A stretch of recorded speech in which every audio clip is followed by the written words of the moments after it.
Baiklah murid-murid, sekarang cikgu akan terangkan apakah maksudnya pecahan 1/2, pecahan 1/4, pecahan 2/4, pecahan 3/4.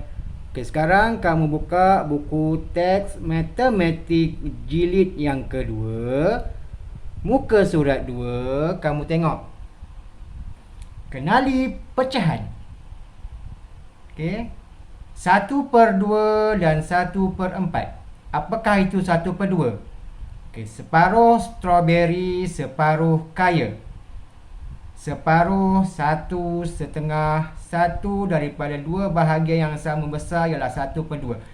1/2 ni maksud ada dua bahagian. Okey, ada dua bahagian. 1/2 ni maksudnya 1/2 daripada dua bahagian. Satu bahagian ialah kaya, satu lagi ialah strawberry. So, ataupun dipanggil sebagai separuh.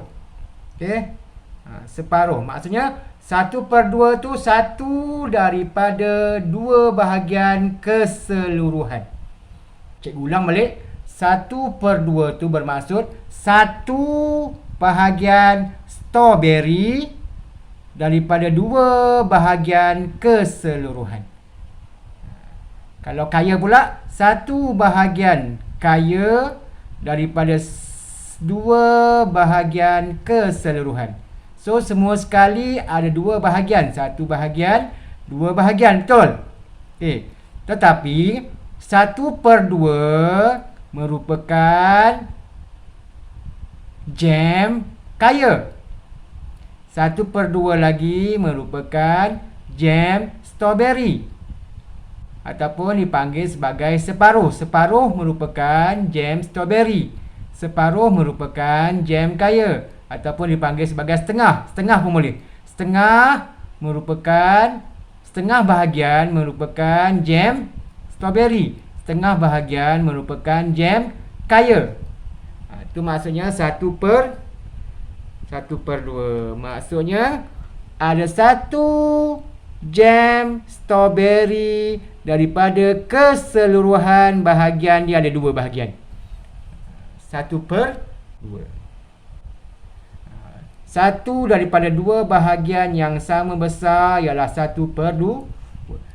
Dan seterusnya, pecahan ni kena sama besar. Kalau dia tak sama besar, itu bukan pecahan. Itu pecah-pecah kaca, pecah gelas. Sudah baca harap balas. Itu bukan pecahan. Itu pecah kaca, pecah gelas. Sudah baca harap balas. So, pecahan ni kena sama besar. Cikgu ulang lagi. Pecahan dia kena sama besar. Sama besar. Faham? Okey, itu 1/2. Okey, lepas ni kita akan buat dekat kertas 1/2. Okey, tengok 1/4 pula. Okey, 1/4. Tadi ada berapa bahagian semua? Ada dua bahagian. Okey. Sekarang 1/4. Kalau 1/4 ada berapa bahagian semua? Kalau 1/4 semua sekali ada 4 bahagian. 1, 2, 3, 4. 1/4 maksudnya satu bahagian ini merupakan milik siapa? Milik, contohnya milik putera. So, 1/4 bahagian telah dimakan oleh putera, ataupun 1/4 bahagian merupakan kepunyaan putera. So, ada 4 bahagian semua. 1/4 ni putera punya, satu bahagian ni putera punya. Maksud 1/4 ni satu bahagian daripada keseluruhan bahagian 4 bahagian. Okey, faham? Kalau 1/2 tadi ada dua bahagian. Okey, satu bahagian contohnya yang kaya ni kepunyaan siapa? Kepunyaan Jaghvir Singh. Okey. So, 1/2 daripada dua bahagian ni merupakan kepunyaan Jaghvir Singh. Kalau 1/4 ada 4 bahagian. 1, 2, 3, 4 bahagian. Okey, 1/4 juga dipanggil sebagai suku. Okey. So, satu daripada 4 bahagian yang sama besar. Dipanggil 1/4. Boleh tak? Okey, itu 1/4. Okey, seterusnya 2/4. Okey, 2/4.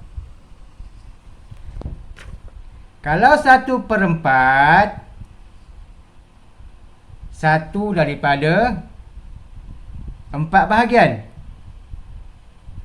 Kalau 2/4 maknanya ada 4 bahagian keseluruhan, 2 daripada 4 bahagian.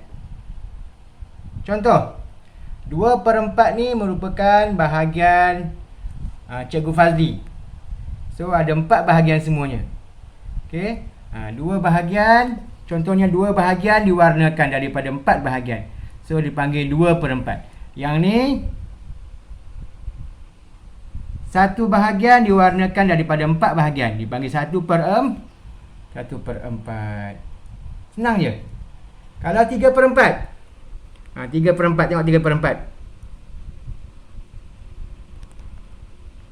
Okey, 3/4, 3 bahagian diwarnakan daripada 4 bahagian keseluruhan, dipanggil 3/4.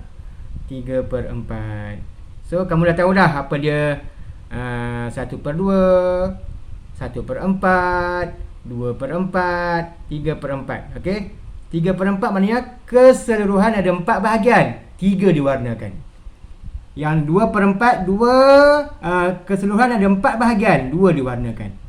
1/4 maksudnya ada 4 bahagian, 1 diwarnakan. Okey, 1/2 dikenali sebagai setengah ataupun separuh. 1/4 dipanggil suku. Okey, lepas tu yang penting sekali, pecahan ni mesti sama besar, sama saiz. Kalau dia tak sama besar, kalau dia tak sama saiz, itu bukan pecahan, itu pecah kaca, pecah gelas. Sudah baca harap balas. So faham? Okay, lepas ni kita akan, cikgu akan tunjukkan dekat kertas bagaimana nak buat 1/2, bagaimana kamu nak buat 1/4, bagaimana kamu nak buat 2/4, bagaimana kamu nak buat 3/4. Boleh? Okey, boleh